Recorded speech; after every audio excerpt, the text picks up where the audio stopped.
Ladies and gentlemen, what is going on? Welcome back to the Betting Talk. If you guys have not been to the other channel before, I do a little bit of a podcast style Betting Talk video every single week where we break down the upcoming UFC card. This week it is UFC 318, Max Holloway versus Dustin Poirier 3 for Dustin Poirier's final bout and final dance of his career. We're going to be taking a look at the 4 best bets, the early props, the props for each fight, and the parlays towards the end. Sorry, we're just taking a look at something here. If you guys do enjoy this, make sure to drop a like and subscribe if you have not already. And without further ado, let's get into it. And let's start off with the 4 best bets of the evening, which is just going to start us off in a right direction. Now we're going to take a look at the card. I'm going to start with the 3 better bets and end with the lock of the week. So the first, let's just get into the bullshit casino thing here. Pop in there. Just get in quick. There we go. Just got to make sure we can make the fucking parlays so they look beautiful. There we go. Okay, so early on in the night, we're gonna go with Bruno Ferreira versus Jackson McVeigh, and this one's not even close in my opinion. I genuinely don't think it's even close.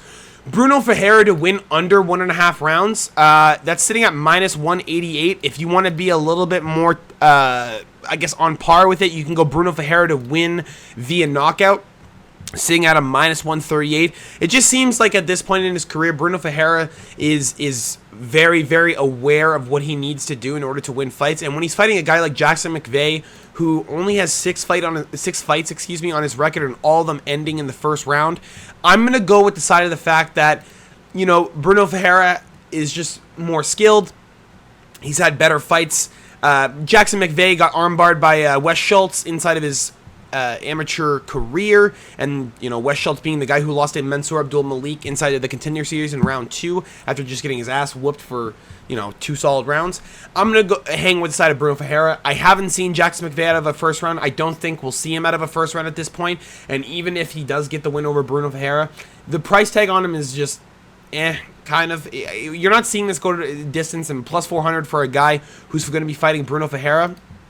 I'm going to be sweating that one a little bit. Maybe we should just stick with the under 1.5, but I'm going to go with under 1.5, or actually Bruno Ferreira to win by knockout, sitting at minus 140. We'll take that any day of the week. Bruno Ferreira does have a very, very nice ground game, but I think in this situation, Jackson McVeigh going to try and force himself to stay up on his feet and not allow Bruno Ferreira to get him to the ground and activate that submission game, because Jackson McVeigh, you know, time and time again has had problems with wrestlers.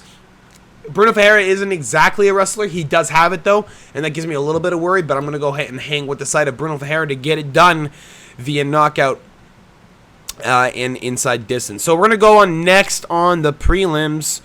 Ooh, we got to put it on because I don't know how the fuck you're not going to put this on there. I don't even know what he pays. What does he pay under? 160? Yeah, we're going to be taking this all day. I don't know how the fuck you don't take this. Let's just see this real quick. KO or submission, minus 375.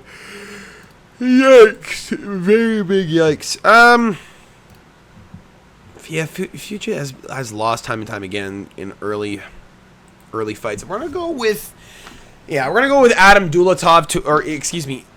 Dulatov to win under 1.5 rounds against Adam Fugit, sitting at a minus 163. Islam Dulatov is one of the very, very few guys inside of the UFC that have come around that is very interesting to see. You have a guy who's from Germany, you know, Dusseldorf or whatever the fuck. Dusseldorf. He's taking on Adam Fugit, who kind of looks like shit. I guess it's Fugit. Anyway, he kind of looks like shit. Last time around, split decision win over Josh Quinlan. Quinlan, in my opinion, won that fight. I thought he should 100% should have got the nod there. Loses to Mike Malott. Beats Yusaku Kinoshita, who was in the UFC for a very, very short time. Fought Jose Henrique Souza. I don't know if he's inside of the UFC anymore. I haven't seen him around in a couple of years, but I would go on to assume that he is no longer inside of the UFC. And Islam Dulatov is a guy who has been absolutely mauling every single person he's ever gotten into the cage with. He mauls them in less than a round. Last time around, his Contender Series debut against Vinilto and Tunes ended inside the first round in under 3 minutes, ended with a nasty and horrific elbow that just shook the head of his opponent and put him down to the ground. The problem I have with Islam Dulatov is that in that fight, too, he looked gassed. He still looked gassed, even though it was only a 3-minute fight. Now, granted, I think Islam Dulatov against Adam Fugit, I think it's going to be a little bit more devastating than people think. I think it's going to be a very, very quick knockout. I think Islam Dulatov is going to put his lights out very quickly. And Adam Fugit, who's had problems on the ground in previous scenarios, I don't think he's going to even be able to get to the ground. I think this is going to be a pure stand-up war, and I think it's going to end quick. I think Islam Dulatov is going to force the pressure right away. I think the former model is just going to try and walk the runway down and absolutely just maul the shit out of Adam Fugit. I'm going to go with Islam Dulatov to win in under 1.5 rounds against Adam Fugit. Now, we're going to move on to the third best bet of the evening. And if I'm being 100% honest, again, we're getting a little bit sketchy here because we're adding a lot of finishes, but I think this one's pretty obvious, and I think this one's pretty easy. I'm going to go with Kevin Holland to finish Daniel Rodriguez. Now, I've been thinking about this a lot this week, and we're apparently going to games before the next fight. Daniel Rodriguez is a guy who's really good. 19-5. He's had a long career, 24 fights inside of his mixed martial arts career. Only 3 of those losses coming in the last 3 years. And I'm still going to have to side with the fact that Kevin Holland is he's just better than D-Rod everywhere.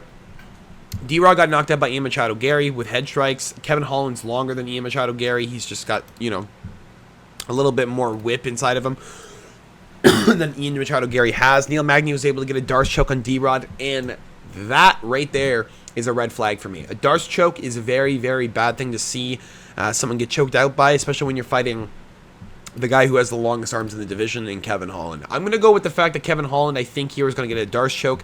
I think I've been thinking about it all week. I think I even had a genuine thought about it and a genuine dream about it earlier in the week. Kevin Holland, I think at one point is going to tag D-Rod. I think D-Rod is going to rush in for a takedown because he doesn't... Listen, it's really hard to deal with the strikes of Kevin Holland. You see guys time and time again wilt. They literally wilt. Kevin just rips to the body and watches them wilt away. Gunnar Nelson, it was happening too. Vicente Luque, it was starting to happen too. Excuse me. And Luque kind of had the same thing happen. He just got trapped into an anaconda because he was trying to go for takedowns and trying to mix up his capabilities when he just can't do that against Kevin Holland. Kevin Holland genuinely could be champ if he just really, really put it together. If he stopped fucking around and stopped acting like he didn't give a shit, I really think Kevin Holland could be a champ. I really think Kevin Holland could be the top of the contenders of the welterweight division. At this point, he's getting there. He is trying to go on track to fight 6 times this year. He is on 4, I believe, with this fight. He's fought once in January, once in March, and once in what? June? There you go. And we got July now, baby.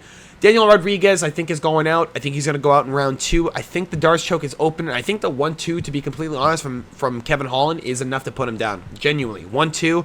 I think D-Rod stays on the center line too much. I think his hands are a little bit down sometimes because he likes to have a dogfight. You don't want to have a dogfight with Kevin Holland, especially a Kevin Holland who's ranked in the division. Try not to lose that. He ain't losing it, and that's a promise. We're going to move on to the lock of the week. I don't even think it's close. Genuinely, I don't even think it's a question. I don't even think you guys can even be mad at me. Honorable mention, Marvin Vettori. I think he's going to be able to mop up Brendan Allen. I think sitting at him plus 160 is absolutely laughable. I don't know how you couldn't pick him. That is a massive, massive guy that you should be taking a look at this week. I'm fucking losing it, bro. I'm just yelling every 2 seconds. Our lock of the week, and yes, my voice just cracked. We're going with Dan, 50K Ige, to win via knockout or decision against the man himself, Patricio Ferreira, Patricio Pitbull. We're going to go with more of the side that I think Dan Ige in the 3rd round is going to knock Pitbull out, but I'll fucking stay away from that and just keep on my head. Maybe we'll take Dan Ige by KO and decision out of there. We'll just put the line, because if he does get his first submission in a long time and I watch it happen against this guy, I'm going to lose my fucking shit if I have it bet. I'll lose my mind. We're going to go with the fact that Dan Ige is just... He's fought better competition inside of his career. Patricio Pitbull, yes, he does have 44 fights on his record. Yes, he has been in the Bellator division. Yes, he's been on the top of the top. He's been champ. He's been Bellator champ. He's been, was he 2 division champ? 145 and what, 150? Let me double check here. I thought he was double champ or something. I guess I was wrong. I guess he was just some... Oh, no, 150. Hold up. He did. He got the 155 belt against Michael Chandler. Knocked him out. Okay, see? I'm not stupid. I do actually remember stuff. Yeah, so he was double champ. But I'm still hanging with the fact that Dan Ige is Dan Ige. Dan Ige has had very, very tough fights in his recent history. Sean Woodson knocked him out in the 3rd round. I still thought it was a good stoppage. Sean wasn't protecting himself properly. Lerone Murphy decision. He still took a round from Lerone Murphy. I'd like everyone to remember that. Diego Lopez still took a round on 6 minutes notice against Diego Lopez. Nobody fucking realizes that. Andre Fili knocks him out with 1 punch inside the 1st round. Bryce Mitchell couldn't get out of the wrestling. He was getting controlled the whole time. Patricio Pitbull does not have the wrestling that Bryce Mitchell has. Patricio Pitbull does not even have close to jiu-jitsu level, even above Dan Ige. I'm going to side with Dan Ige on everything here. Range, height, distance, fight capability, fight experience, level of being, level of vetness, how long he's been fighting these good guys for. Patricio Pitbull's been on the regional scene for much longer than Dan Ige has even been inside the UFC. That gives me a lot of fucking worry because Patricio Pitbull was the money boy of Bellator. He was in Bellator for 13 years until he decided that, they're not going to be a fucking business anymore because they can't afford it. Patricio Pitbull just been fighting bums his whole fucking career. Moves inside the UFC thinking that he's going to be able to keep rolling the same way he's been rolling. You're 38 years of age, but you can't evolve your game any further anymore. You're at the point where your game is your game and you're not going to get much better. You're at the tail end of your career. And Danny gets 33, coming into his prime, ready to beat the fuck out of people. I'm going to go with Dan 50K Ige on the fact that he has a full camp. He is ready to fuck up Patricio Pitbull, and he's been waiting for this moment inside the UFC this whole time. Dan Ige being ranked 11, he's trying to make his way up to the lightweight title featherweight title and try and get that opportunity to take on Alexander Volkanovski for the featherweight division. Dan 50K Ige, he's on the way up. Patricio Pitbull on the way out. You can't be betting him. We're going to side with Patricio Pitbull losing once again inside of the UFC. Now, 4-pick parlay sitting at a plus 586. If you guys want to put $25 on this, it is 171 for a return. I do like these props quite a lot, and I do think that this hits. I am going to be betting this parlay myself. These are the best bets, and we will now move on to one prop for each fight that I like on the night. Let's get right into it and see what we can come up with.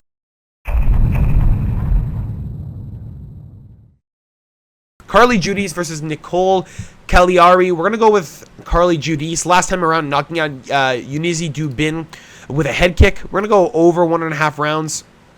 Actually, you know what? We're going to go with just the line. We're going to go with Carly Judice minus 3.5. I think Nicole Cagliari is good. I don't think she's good enough. I think when it really comes down to it, you're going to go with Carly Judice in her striking. She's just a little bit better. And when it comes down to the wrestling, she's going to be able to stop Nicole.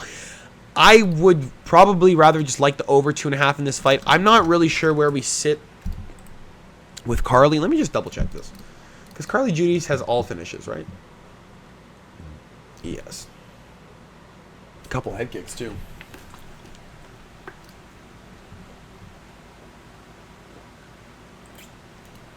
Right, yeah.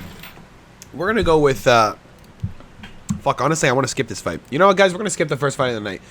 Sometimes the women's fights are a little bit harder. And this one's significantly harder, I'm not going to lie. I don't know even what to pick here. I'm going to go just next. Bruno Ferreira versus Jackson McVeigh. I'm going to go with Bruno Ferreira to win via knockout or decision, just in case we get a little bit of distance. Bruno Ferreira, time and time again, has been a really, really good pick. He does have a lot of explosiveness. He does have a lot of capability when it comes down to the striking. And I think in this situation against Jackson McVeigh, he will eventually get the knockout over him. Or, the submission. I don't think the submission's going to come, though. I think it's going to be a knockout. I think Bruno Ferreira just gets him with a really nice right hand whenever Jackson's coming in, trying to force something early, and he gets put down. Under 1.5 rounds is probably safer. You know what?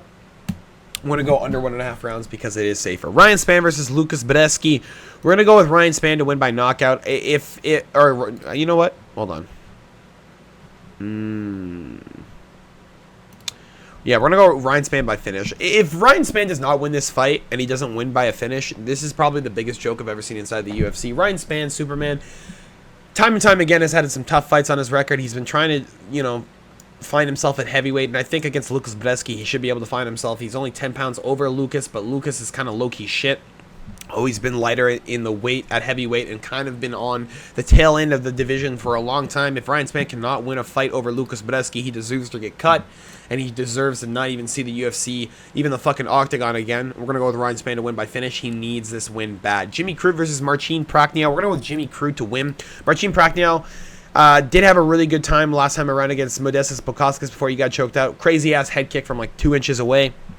But Jimmy Crute basically put Rodolfo Bellato out on his ass and was making him catch his papers on the way home. We're going to go with Jimmy Crute to win. Inside distance, probably. I don't really see a way that Jimmy Crute loses this. I don't see a way that he doesn't allow himself to get back on that win train inside the UFC. It's kind of tough to fucking figure out what he's going to do. We're going to go with Jimmy Crute to win via finish, I think.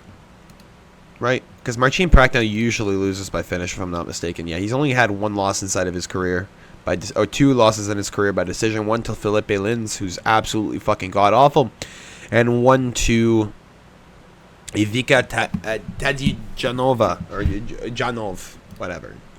Yeah, we don't give a fuck about that. We don't even know who the fuck that guy is. Jimmy Crute to win by finish should be your better prop of the night. Adam Fugit versus Islam Dulatov. If you're looking at props, to be completely honest, under 1.5 rounds, and Islam Dulatov to win by finish, it's not even close. It is sitting at a -163. Give me it all day. Give me Islam Dulatov to absolutely murder the fuck out of Adam Fugit. I just don't see it going any other way. And I would love to see what goes on. Atiba Gauthier versus Robert Valentin. We're going to go with Atiba Gauthier to win under 1.5 rounds.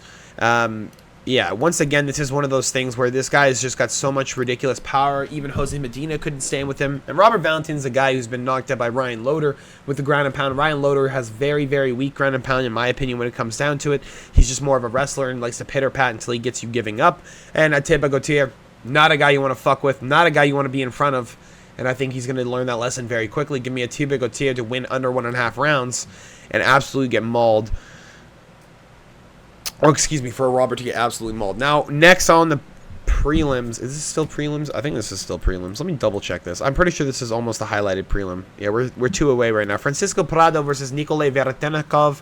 We're going to go with the fact that Veretennikov is quite good everywhere.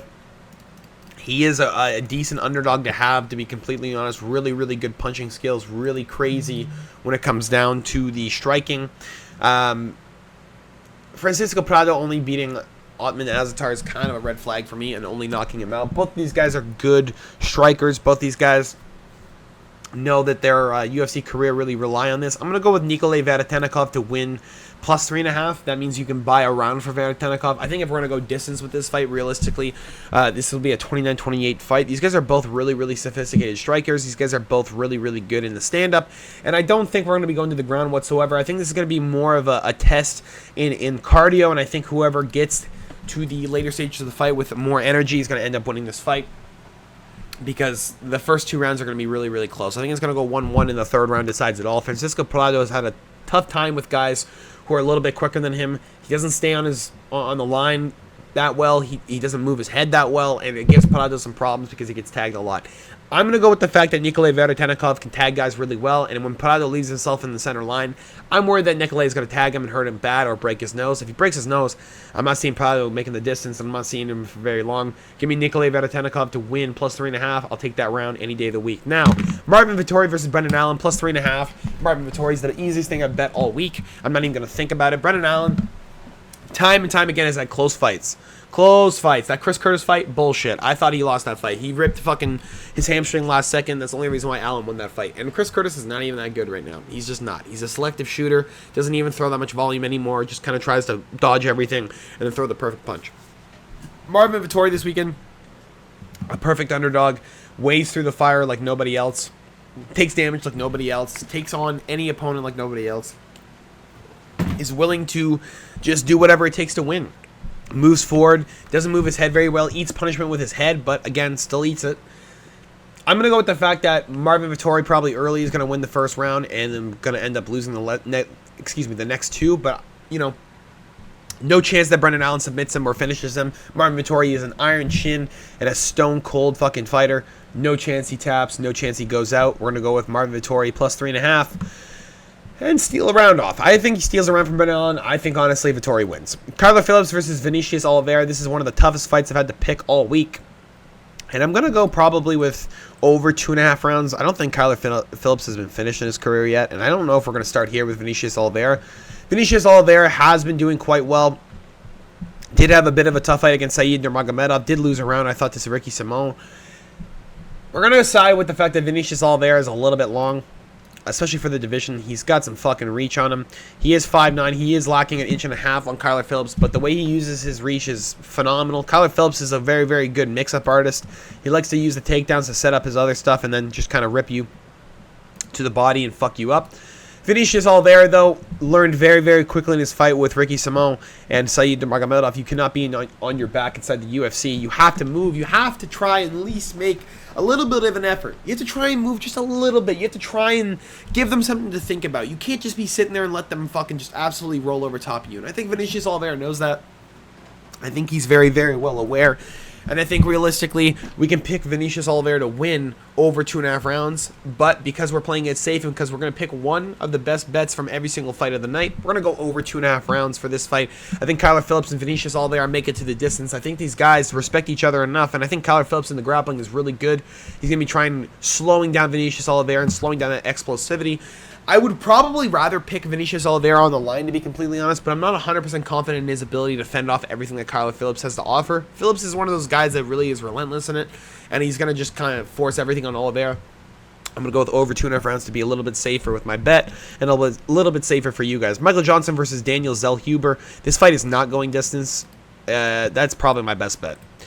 I would like to pick Michael Johnson to win. That would probably be one of my best bets of the evening, but seeing as Michael Johnson has had a tough time against big guys before, and Diego Ferreira being a guy who's actually shorter and still got him with the fucking overhand, I'm a little bit worried that Daniel Zellhuber with those extra 3 inches is just going to torch him. And that's kind of why we're going not to go distance. I think Daniel Zellhuber showed in that Esteban Ribovic fight he's willing to go into some pretty crazy territory for a UFC fight. And if we're having a dogfight like he had with Esteban Ribovic, Michael Johnson's going to knock him out, or he's going to knock out Michael Johnson. So we're going to go with this fight not to go distance. I think Michael Johnson, if he gets clipped really good, he's going out cold no matter what. His chin's still been questionable for a long time. And I think Daniel Zellhuber has shown that he doesn't deal with punishment very well. He needs a long time to recover. And when he's up against the cage, he's only having the cage hold himself up. Michael Johnson's a guy that will put your lights out cold. I'm going to go with under 2.5 rounds, or excuse me, not to go distance as the best bet. I think these guys go to war, and you see it live. Danny Ige versus Patricio Pitbull. Ferreira, we're going to go, or Ferreira. We're going to go with Dan Ige on the line. I think that's the best bet of the night, seeing as it's a lock, okay? We got to go with the lock of the week. You can't really pick Patricio Pitbull no matter what, and Dan Ige everywhere. You can win literally anywhere. Knockout, submission. I mean, granted, submission's not going to happen, but knockout, submission, decision. I'd like to see Danny Ige win. I think he will. Kevin Holland versus Daniel D-Rod Rodriguez. We're going to go with Kevin Holland to win by finish. Again, this is one of the best bets of the evening. We will add this to the big-ass prop parlay, because why not? It's a lock. We're going to get it. Roman Kopylov versus Paulo Costa. I'm going to go with Roman Kopylov to win, probably minus 3.5. I think it's just a bit better than picking him to win. I would rather choose knockout or decision, but again, it's probably sitting at a minus 400 because there's no way you get submission. Minus 225. Yeah, it's still kind of shit. I'm gonna go with minus 3.5. I think Roman Kopylov can also knock out Paulo Costa. The only guy to ever knock out Paulo Costa in his career is Israel Adesanya, and that's because he was throwing the liver kicks and absolutely torching him up. He had to force himself inside and get clipped because he was getting hurt on the outside.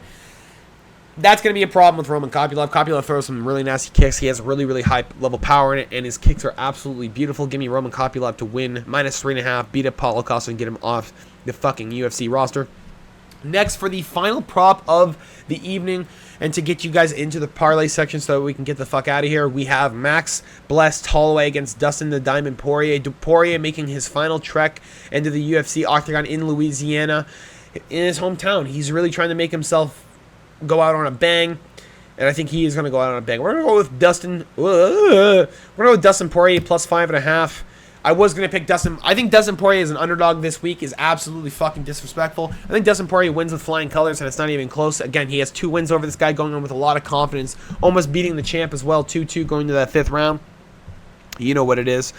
We're going to go with Dustin Poirier, though, plus 5.5. We're going to buy those extra rounds because I do feel like Dustin Poirier has a close fight with Max Holloway. I do think that we go the distance, and if not, Dustin Poirier knocks him out. I think we're going to get to the point where we see the real Dustin the Diamond come out. We're going to see Flow State again, and we're going to see Dustin the Diamond end a career, a fantastic career, in the most blessed possible way that you could ever have it. And I think Max Holloway knows that he has everything to lose in this fight, so this is going to be super interesting. This is going to be a super crazy fight. If he loses to the retiring Dustin Poirier, you just lose your position, basically, and if you don't, you move on to the title shot, basically. And I love it. That's all I got for you guys today for the props, but we're going to move on to the next section, which is the parlays for the end. Again, take a little bit of a look at this. Under 1.5 Islam dual top by finish. Atiba Gautier under 1.5. Under 1.5 Bruno Ferreira, Jackson McVeigh. Ryan Spann to win by finish. Jimmy Crute by finish. Nikolay Veretennikov plus 3.5. Marvin Vettori plus 3.5. Over 2.5 rounds Kyler Phillips, Vinicius Oliveira. Not to go the distance with Michael Johnson, Daniel Zellhuber. Danny Ige to knock out Patricio Pitbull. I'm going to say Danny Ige to win against Patricio Pitbull. Kevin Holland to win by finish against D-Rod. Roman Kopylov minus 3.5. And Dustin Poirier to cover plus 5.5. $5 gets you $2,845. $25 gets you 12 grand. If you guys are feeling fucking lucky, why don't we throw a little bit of money in the direction of the bookies? Now, we're going to move on to the early and late parlays. We're going to give a one parlay probably early real quick, and then we'll move on to something a little bit better.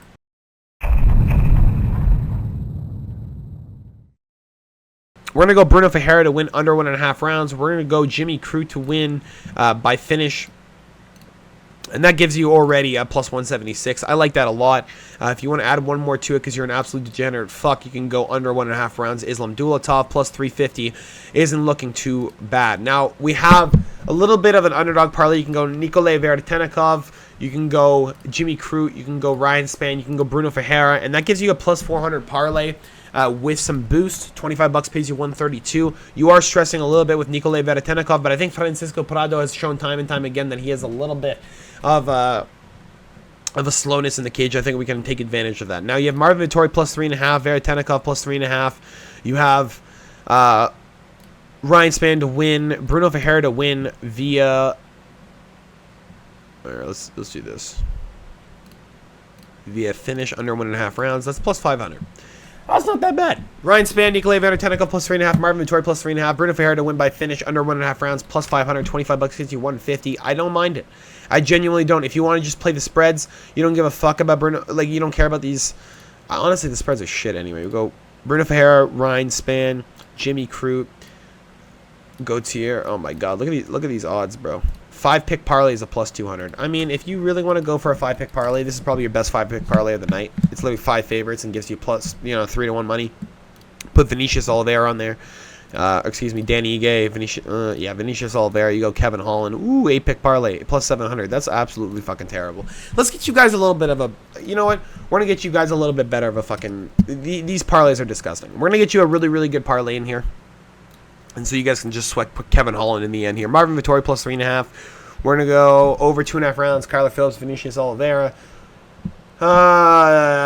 Veretennikov plus 3.5. Atiba Gautier to win by knockout.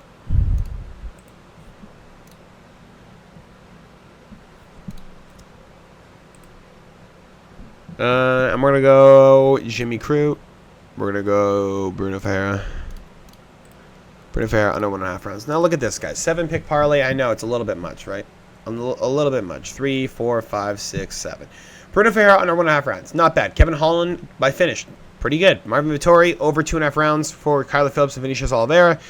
Nikolay Veretennikov and Atiba Gautier by KO, and Jimmy Crute on the line. $25 gets you 450.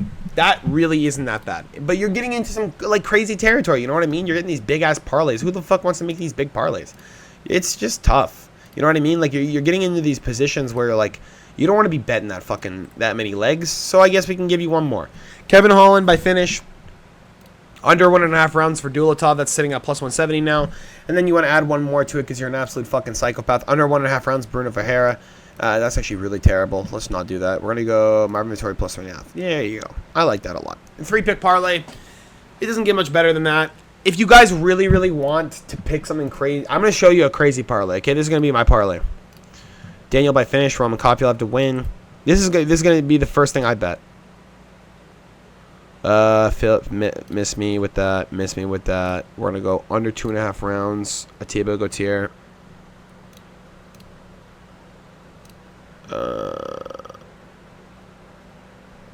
Actually, you know what? We're going to go knockout a Thibaut Gauthier. No, you know what? Under 2.5 rounds. Thinking with my head here. Actually, do we go under 2.5 rounds? What is it? Minus 300 or minus 275? I'd rather minus 275. Because no way he submits this guy. No fucking chance Roberts gets submitted. He's literally good on the back. 5-leg. Dulatov to win by finish is not even close. So I'm going to add that on there because we're just adding stuff that I think is going to hit at this point. There we go. Yeah, I mean, that's good for me, honestly.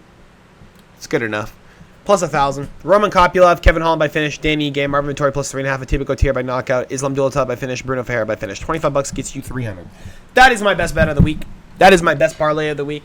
That is all favorites coming down to a point where you can bet them. You're basically just adding a bunch of favorites together, hoping that you can cash something.